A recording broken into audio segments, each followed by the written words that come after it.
pembelajaran. Nah, kali ini adalah pembelajaran pada tema ketiga, yaitu peduli terhadap makhluk hidup. Subtema yang pertama, hewan dan tumbuhan di lingkungan rumahku, pada pembelajaran yang pertama. Pertemuan kita hari ini, kita akan membahas mengenai wawancara, kerusakan lingkungan, dan kenampakan alam serta pemanfaatannya. Nah, wawancara adalah kegiatan tanya jawab yang dilakukan untuk memperoleh informasi. Nah, wawancara ini dilakukan oleh pewawancara dan narasumber. Pewawancara adalah orang yang mewawancarai, sedangkan narasumber adalah orang yang diwawancarai. Sebelum melakukan wawancara, langkah awal yang kita lakukan adalah yang pertama, menentukan topik wawancara. Topik wawancara ditentukan berdasarkan hal atau peristiwa yang ingin kita ketahui. Yang kedua, membuat daftar pertanyaan yang akan diajukan saat wawancara. Yang ketiga, menentukan narasumber yang akan diwawancarai. Nah, narasumber ini harus sesuai dengan tema atau topik yang akan kita lakukan wawancara. Adapun hal yang kita lakukan saat wawancara adalah yang pertama, mulailah pembicaraan dengan sapaan yang ramah dan perkenalkan diri.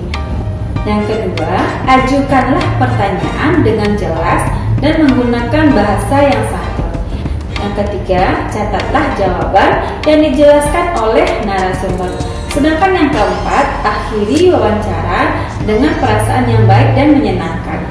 Hal yang harus diperhatikan saat wawancara yaitu pertanyaan yang diajukan sebaiknya menggunakan kalimat yang efektif dan mudah dipahami, serta penampilan dan sikap saat melakukan wawancara harus santun dan kita tidak boleh menyela narasumber saat memberikan penjelasan. Sekarang kita bahas mengenai kerusakan lingkungan.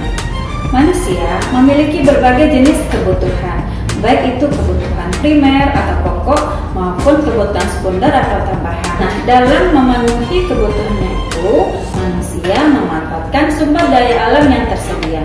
Semakin banyak jumlah manusia, akan semakin banyak pula sumber daya alam yang digunakan, diolah, dan dijadikan berbagai produk yang bisa digunakan. Dalam proses pengambilan, pengolahan, dan pemanfaatan sumber daya alam, terdapat sisa-sisa yang tidak dapat digunakan. Sisa dan proses tersebut kemudian mencemari lingkungan perairan, udara, dan daratan, sehingga lama-kelamaan lingkungan akan menjadi rusak. Kerusakan lingkungan akibat pencemaran terjadi di mana-mana yang berdampak pada menurunnya kemampuan lingkungan untuk memenuhi kebutuhan hidup. Bahkan pencemaran dan kerusakan lingkungan menimbulkan berbagai dampak buruk bagi manusia seperti penyakit dan bencana alam. Berikut beberapa contoh kegiatan yang menyebabkan kerusakan lingkungan. Yang pertama, membakar hutan. Membakar hutan ini menyebabkan hewan kehilangan habitatnya. Yang kedua, menggunakan bom atau pukat harimau ketika menangkap ikan. Yang ketiga, kegiatan industri. Kegiatan industri ini menghasilkan asap kegiatan pabrik tersebut. Nah, asapnya inilah dapat menyebabkan timbulnya pencemaran udara. Selain itu juga ada sisa kegiatan industri yang dibuang ke perairan. Yang keempat, membuang sampah sembarangan.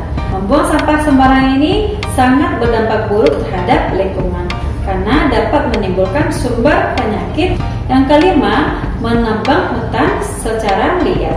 Penebangan hutan secara liar ini dapat mengakibatkan terjadinya banjir dan tanah longsor. Oke, sekarang kita lihat bagaimana kenampakan alam dan pemanfaatannya.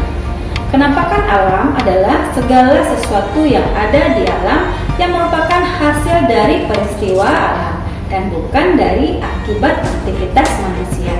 Kenampakan alam ini ada dua. Yang pertama adalah kenampakan alam darat.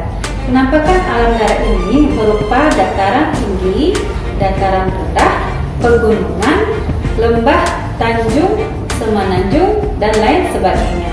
Yang kedua adalah penampakan alam perairan. Penampakan alam perairan ini contohnya adalah danau, selat, teluk, pantai, dan lain sebagainya. Nah, alam yang kita gunakan ini kita manfaatkan semuanya untuk memenuhi kebutuhan hidup kita. Nah, kebutuhan hidup ini kita peroleh semuanya dari alam. Oke student, demikianlah pertemuan kita hari ini.